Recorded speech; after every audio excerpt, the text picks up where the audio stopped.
everyone, welcome to Before the Bell. I'm Brian Willett, your host for the show, and today we are going to be doing a recap show of the January 26th Elite One MMA Bitter Rivals card.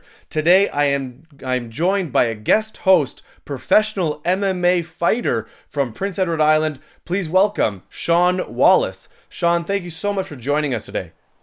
Thanks for having me, man. So Shawn, you are a professional mixed martial artist. When was your last fight? It was June of 2018 in Ontario. So you fought up in Ontario. Do you have anything lined up for this year yet? There's some stuff working in the works for first quarter of 2019. Awesome. So we got some things lined up. Look forward to seeing you back in action.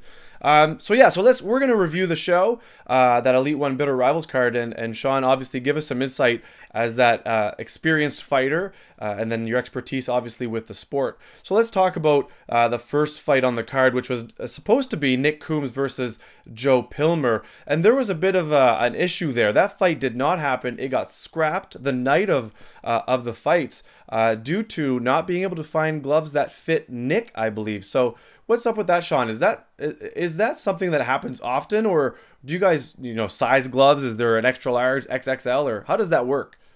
Well, I know Elite One, they usually do it the night of the fights. They don't.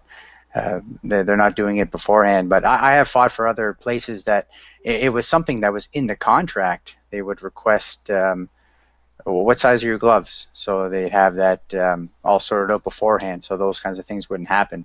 And but to the best of my knowledge, the biggest glove they had on hand was XL, not anything bigger, even though they do make bigger gloves out there.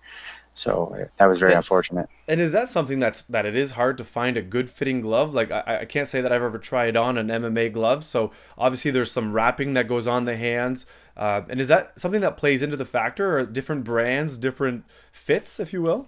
Well, every company is going to fit a little bit different. I've purchased my own gloves before just for training purposes, and I thought I would buy a little bit bigger so I could wrap my hands for training, and I could just get my hand in it just like that. But the thing about the gloves is that they all have to, like, the promotion provides them, but they all have to be approved by the commission. So the Elite One was trying to do like matching gloves, and they're trying to do all that to make it look nicer, but they didn't have enough sizes, I guess.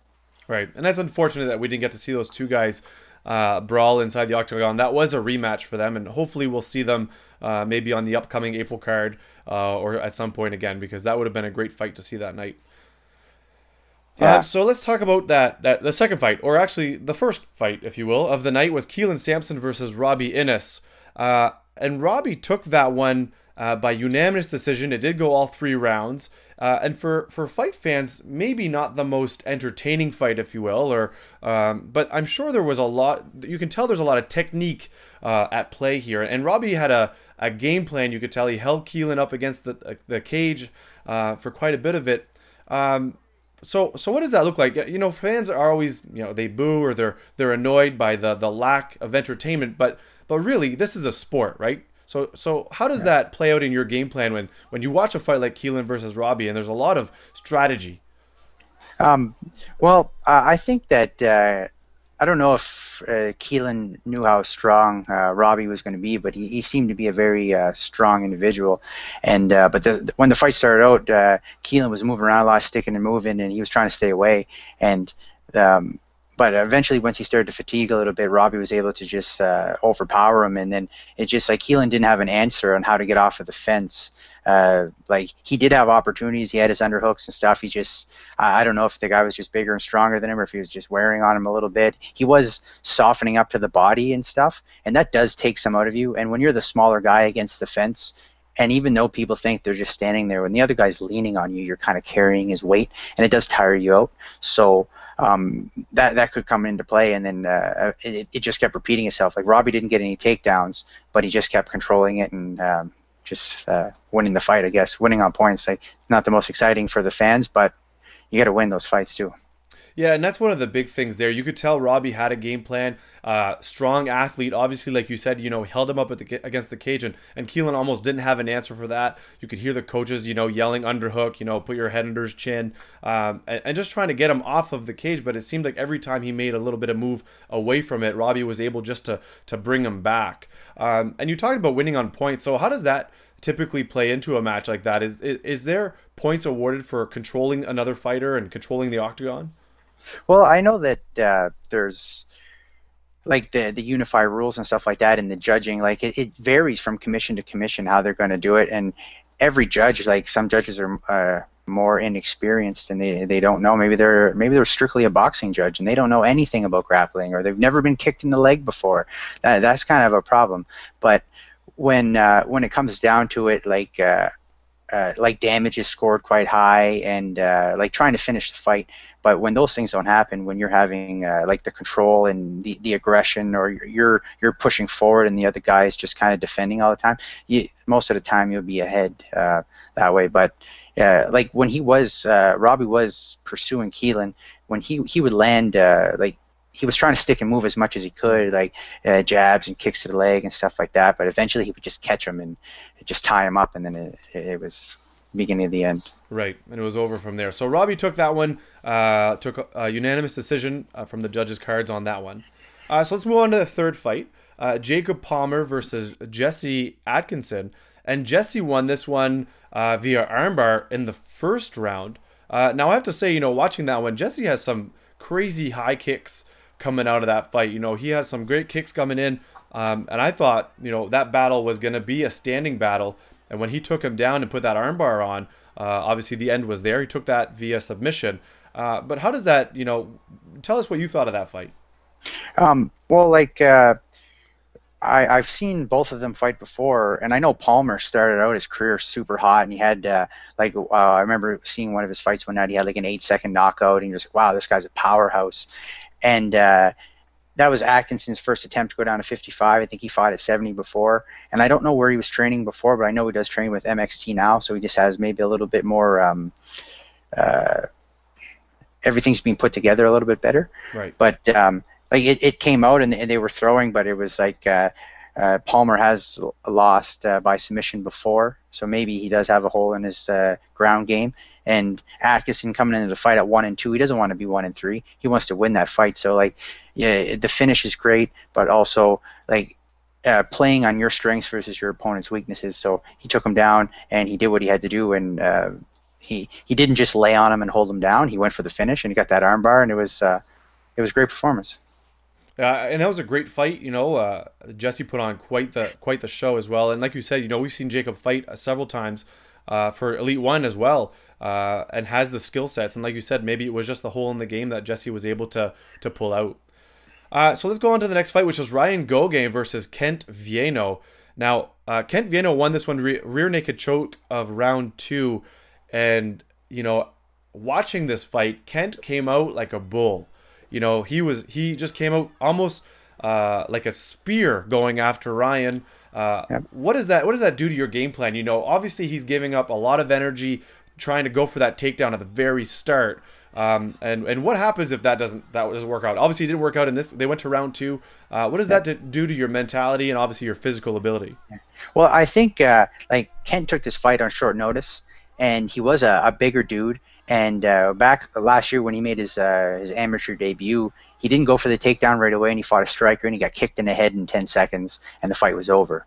So taking this fight on short notice and having the advantage, like in the grappling department, he's just like, it's now or never. What does he have to lose, right? So he came in and he shot aggressively for the takedown, and he got it, and so it paid off. And he did apply a really tight armbar. It was props for Ryan for getting out of that, because it was very, very tight. And but when that doesn't pay off, like it can be kind of discouraging, because you might have only had that one burst. Like he took the fight on maybe 2 weeks notice. Like right. How in shape are you when those things come up, right?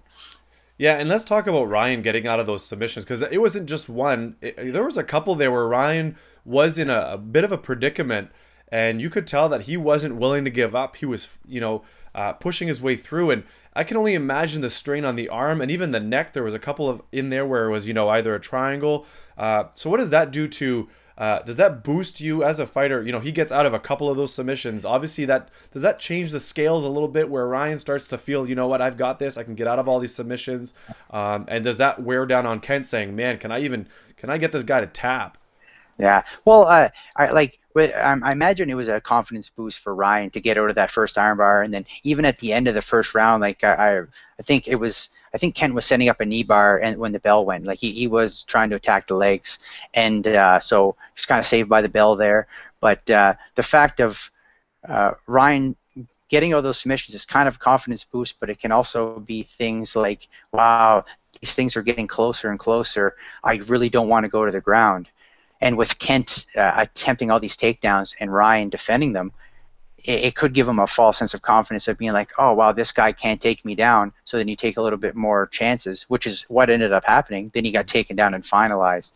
So it's like, even though you're defending all those takedowns, you don't want to get careless, because if there's definitely a big disadvantage on the ground, well, you don't want that to happen. You don't want to be taken down. Right. No, absolutely. And that was a great fight. I have to say, a lot of great fights during on the whole card. But what a way, coming out hungry. You tell Kent came out, like you say, took it short notice and got the victory. But what an all-around great fight that was, for sure, for both athletes. So our next fight, Cory Vern versus Justin Lee. This one did go the distance. Justin Lee took it as unanimous decision. And this was another one, talking about getting out of submission holds. This was another ground game. It was going back and forth between Cory and Justin. They were both showing determination and great skills. And they did that all 3 rounds. And how do you train for that? How is that even something? Obviously, you can spar, but do you spar to the point of saying, I'm gonna just give it my all for 3 rounds so that I know what it feels like? Well, it was kind of odd. I might be wrong. I would have to I have to watch the fight again, but I don't think they threw any strikes on the feet. It was just shoot a double, go down to the ground, and you got to give props to Vern for having the unchokable neck. They had a super tight guillotine, a really deep triangle, and then again in the 3rd round another tight guillotine. It was very they were very tight. But to train for something like that, every academy is different. The way that they train for things, and everybody's got a different philosophy. Maybe they want to they go really hard, but that can be hard on your brain. And maybe you don't spar, maybe you don't strike as hard, but you grapple way harder because it's not damaging your brain as much, and you can really push the pacing in the grappling department. With these guys in these scrambles, it really seemed to pay off, because they didn't necessarily get tired. They just kept moving and moving and moving, and I was surprised that he didn't get any of those submissions. It was impressive. Yeah. And Justin had a lot of them, and like you said, man, they were tight, and you could tell he was squeezing.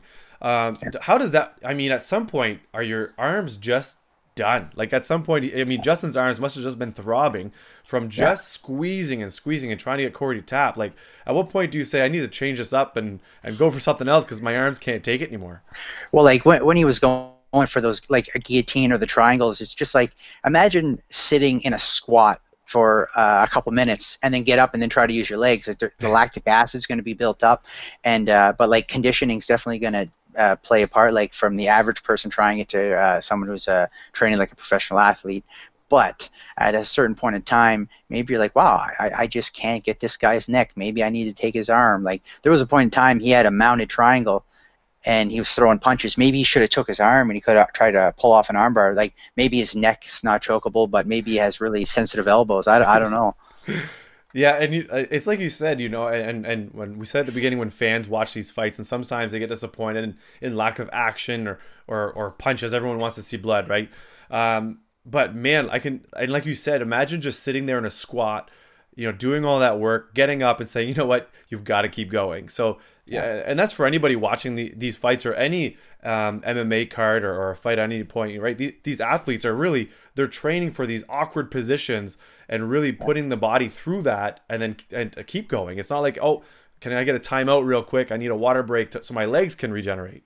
Yeah, well, it's just kind of like when we're talking about the first fight of the night, and they were up against the fence, and some people are like, "Oh, boo, this is boring and stuff," but they've never been there and experienced it. You have someone that's a trained fighter that's trying to take you down or pushing against you, and you can't breathe, like they're putting pressure against your sternum, and you're already tired, and your lungs are burning.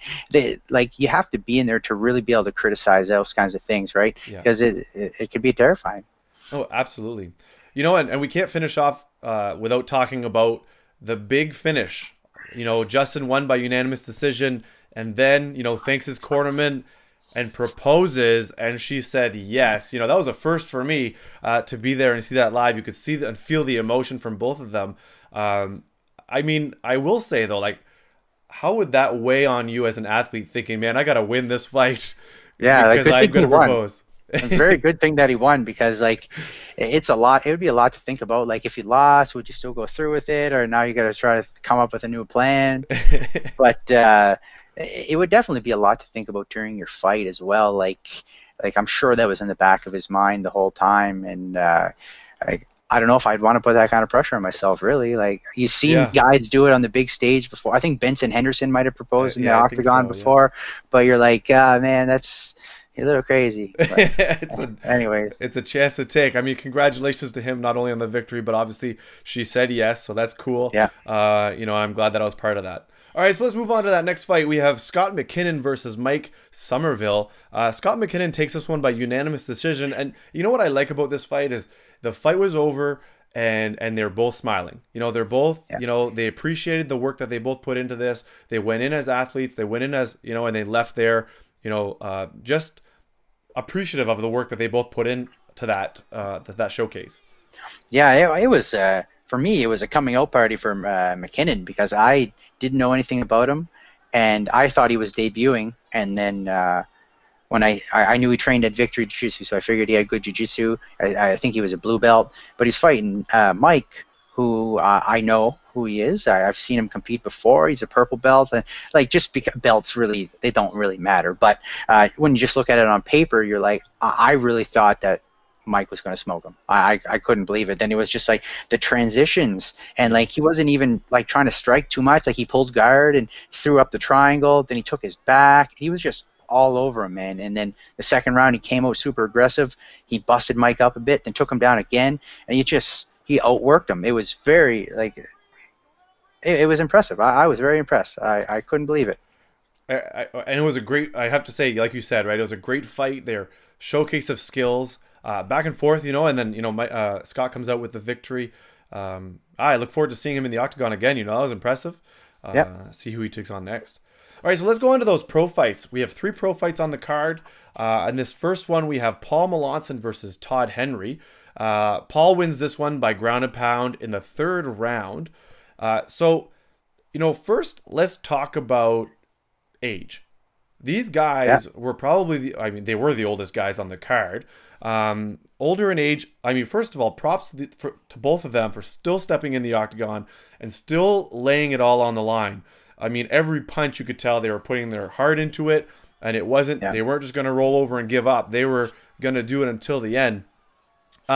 So the first thing is the kicks. Let's talk about the kicks, because Paul was landing a few kicks on Todd, and there was one, and from where I'm sitting, you know, you heard it hit, and then instantly you could see Todd's side swell up. It turned red, even some black and blue areas. Like that has to, I mean, obviously as a fighter, you're trying to show as if you have like this suit of armor on and nothing affects you. But man, that inside, you have to wince. Like there has to be something that says, man, that hurt. Yeah. Well, like a little backstory. Like I used to train with Paul and Todd when I first started out. I trained with them for probably 4 or 5 years, so I know them both really well. I cornered both of them on numerous occasions. So to see them fight and have the ref Barry, he used to be one of my coaches. So it was kind of like a little reunion to see it all go down in there.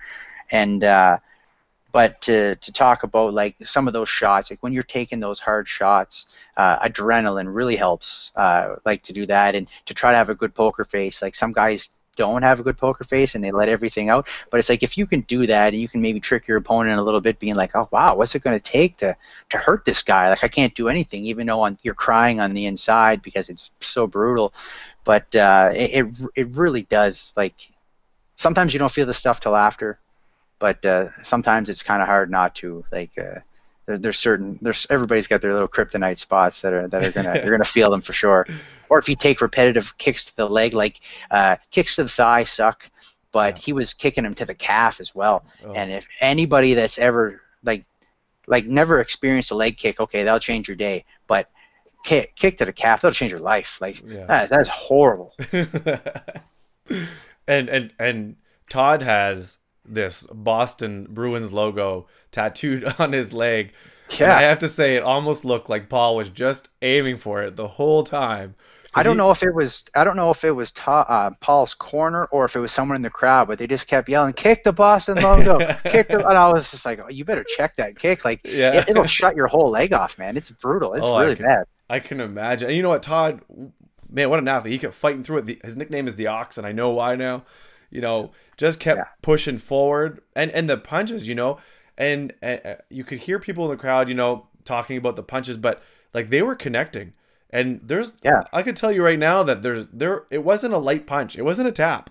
These were connecting and they were hitting hard. They're big dudes, right? They have a lot of mass behind them. Like Todd was 230 pounds, Paul was 225 pounds. Like there was a fair amount that went into there. But like I remember, like Paul has taken some really tough fights as an amateur because his record wasn't that great, but he fought a lot of good guys and he took a lot of abuse. And same thing with Todd. Like I cornered Todd, and they called him the Ox. But a lot of his fights, he would end up turtling up, and he would like let them punch themselves out by punching him in the head, kind of thing. And it worked on numerous occasions where guys got tired, and then he just finished them. It was crazy to watch. I couldn't believe it. And I thought it was going to happen that night when Todd went down. I was like, oh, Paul's going to punch himself out, but it didn't happen. But anyway. It didn't. Todd went down, you know, tried to cover up, and Paul just took advantage of that position and ended it with ground and pound.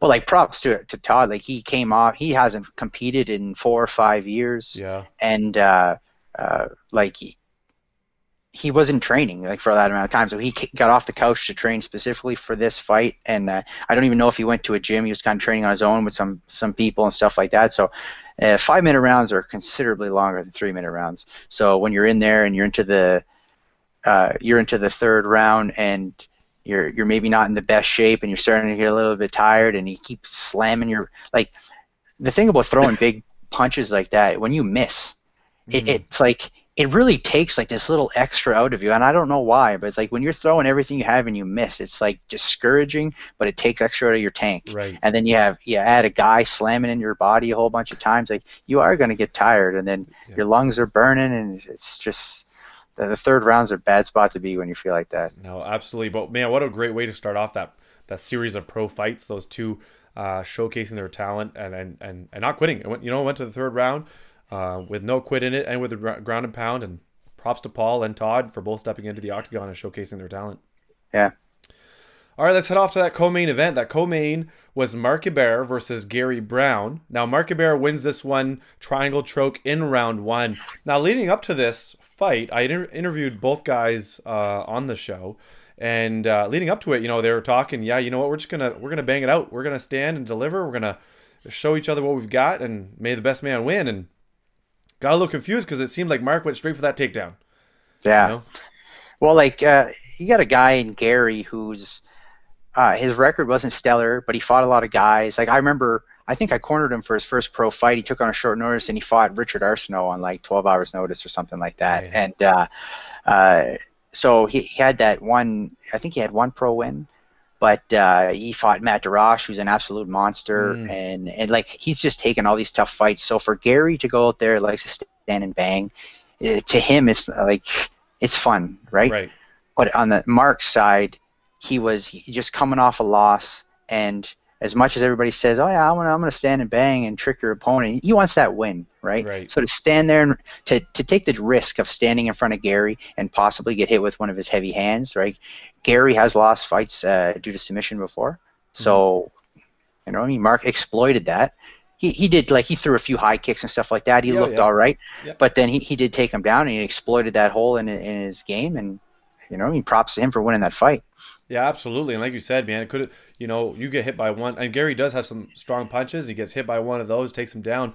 It's a chance you take. And, Mark is a young upcoming athlete, if you will. I think it's only his third pro fight, maybe.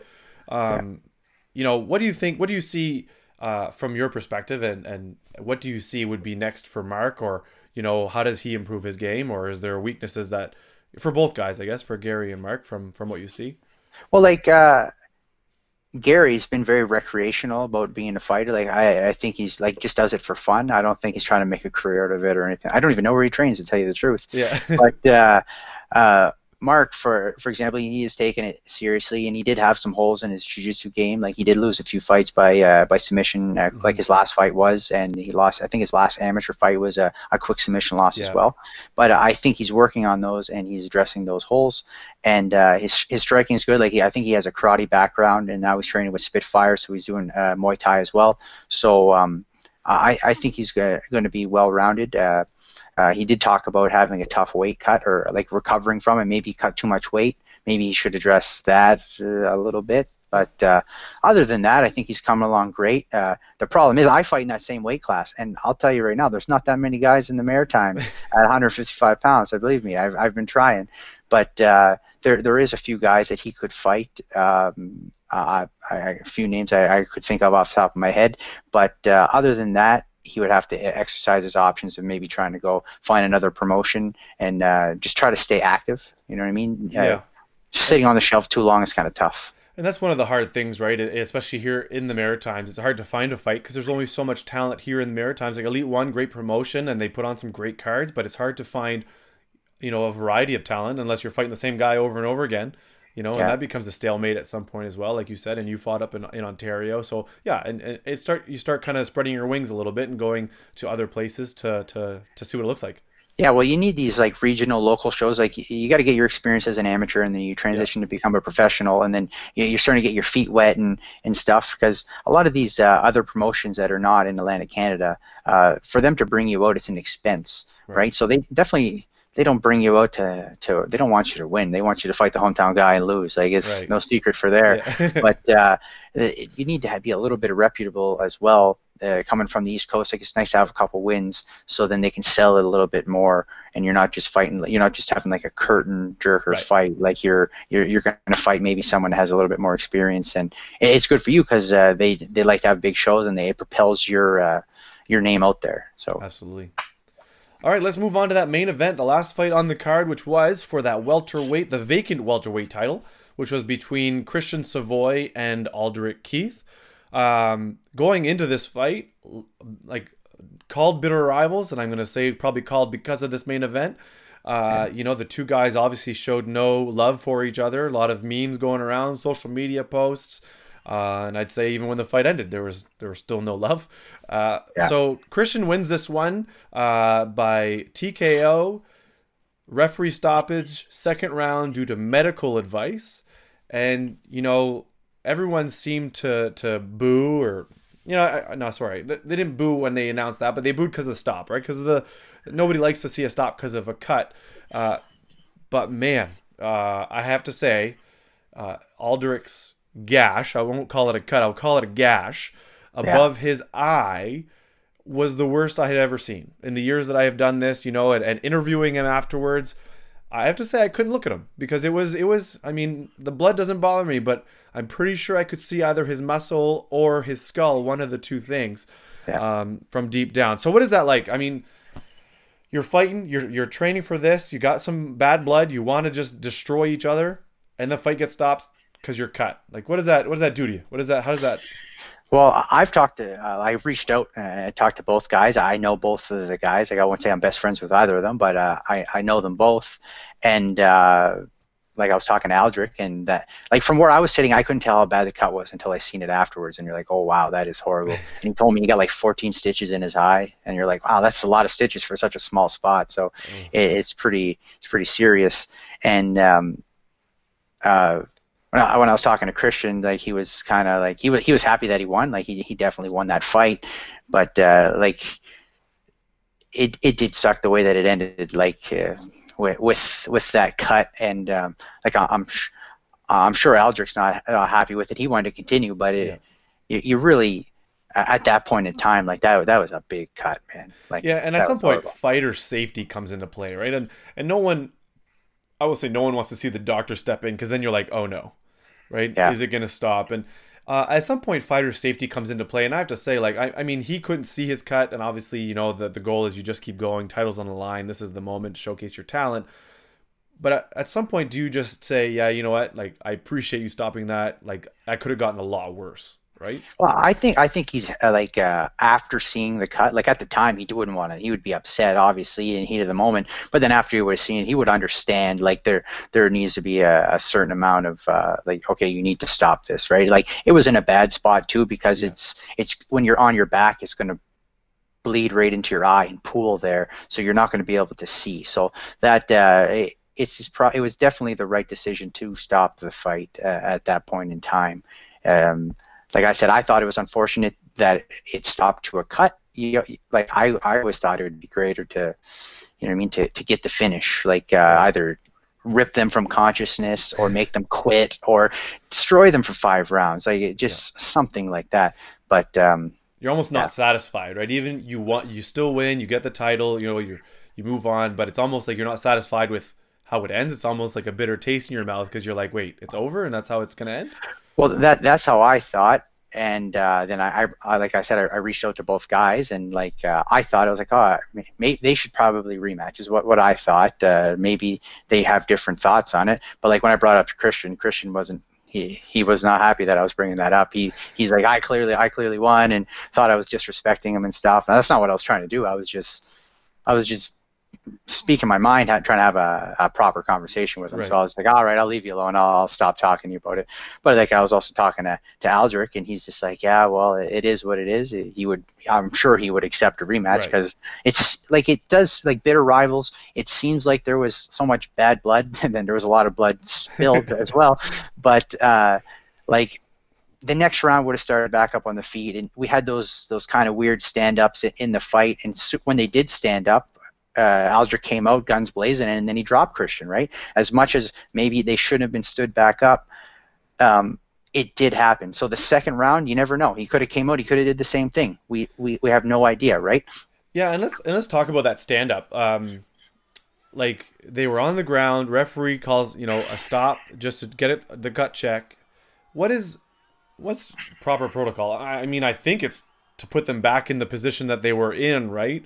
Yeah. Like, so what is that? What is that? I guess that happens, you know, Christian obviously is, I mean, I would be confused, obviously, just like you're like wondering what's going on. And then he gets rocked. You know, and you're right, you know, if it goes to round 2 and Aldrick keeps swinging, you know, maybe he goes down for good. You never know. I mean, Christian got rocked against Nick Nacarado that one time. He, you know, obviously got rocked against Aldrick. Whether it's because he's confused or not, you know, obviously there's something there. So don't know where I'm going with this, but interesting kind of turn of events though, right? Where they're on the ground, Christian's got top dominant position, he's got the elbows going to the face, stop, hey guys, let's stand up. What does that do to you? Well, it would, Christian, he was obviously quite upset when it got stood up, and but there's a lot of stuff going on, and like I'm Barry, the ref, he's like, I consider one of my good friends, and we spoke about it afterwards, and like ultimately he has the decision. It's up to him to do what he wants. Like a ref can, if he could bin mount on him, he could stand him up. He would get a lot of heat for that, but it ultimately is up to the ref. So he sees this big cut, he calls in the doctor, heat of the moment. The best refs out there make decisions. Like you watch the UFC and you see John McCarthy's made mistakes, Herb Dean's made mistakes, some of the other ones that get shredded all the time, right? It's a very tough job. It's either you're stopping the fight too early, you're stopping it too late. Everybody's going to be a critic, right? Yeah. But I guess what I'm really trying to say is like ultimately he made that decision and he has to stand by it. And maybe it wasn't necessarily right, but he made it right the second time, right? They went back to the ground to call the doctor back in because the cut was getting worse, and he put them back down on the ground. So It So that's an interesting, and I will say that's a bit interesting too, because he did call a stop again the second time. They're almost the exact same position and almost the same place in the cage. Christian is going elbows again and calls it a stop to the play. Doctor comes in, checks it out. Yeah, you're good to go. And there mustn't have been much time left on the clock, if I remember. And then they stop it mid, in between the two rounds. So I guess not that you have the answer, but how does that affect you too? Like they didn't stop it during the fight, but then all of a sudden, 30 seconds later, they're like, yeah, it's too far now.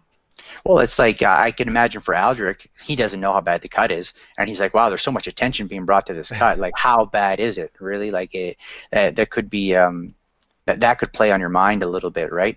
But it's like my recommendation was, and I'm not a ref, but when it comes to those kinds of situations, maybe wait for a lull in the action. Like, it's almost like treat it like if someone's mouth guard came out. You're not going to stop it immediately and say, hey, put your mouth guard back in. Like, you spit that out. You have to wait for something to stop, right? So maybe wait for them, maybe Aldrick to break down Christian's posture and be like, okay, whoa, stop. Now the doctor comes in, and then at that point in time, you can decide how long were they being idle on the ground? Were they just trying to rest? Or were they, one guy was trying to hold them down, the other guy was trying to get out? Like, Right. Ultimately, every situation is going to be different. You can't say one size fits all. It's not true, right? And for the referees too, right? You're in the heat of the moment. And I would say, their adrenaline is running, probably not as much as the fighters, but man, like you're still in it and you're in the main event. You're watching these two guys really bash it out. Like at some point, like you yourself are trying to make these decisions on the fly and say, okay, what's best for the fighter, and not necessarily throw out the rule book, but it's, rule book will come next, but let me figure out how I can, make sure this fighter's okay. Yeah. Well, like the refs are there to protect the fighters, and they have the ultimate power once they're in there. Like I'm pretty sure that the referee has control over everything. Over, like, the commission is like, you are to take care of these people, and what you say goes. Because you've seen instances before where the ref can say nobody's coming in the cage. Like, this is my area. I'm in control, right? And that's the way it is. So when it comes down to a situation like that, he maybe had a lapse in judgment for a second. He's like, oh, this is what I'm going to do. But they have to respect what he did, because it's his decision. And like I said, then the next time he did put them back down. So maybe he realized that he kind of made a mistake, or because probably the biggest thing is that referees can't be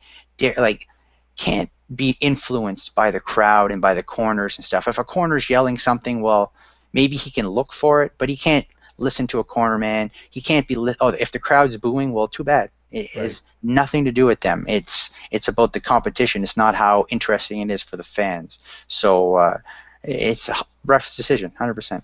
Yeah, and you said it right there on the point, I think, is when you say, it is a competition. People always say, oh, the fight.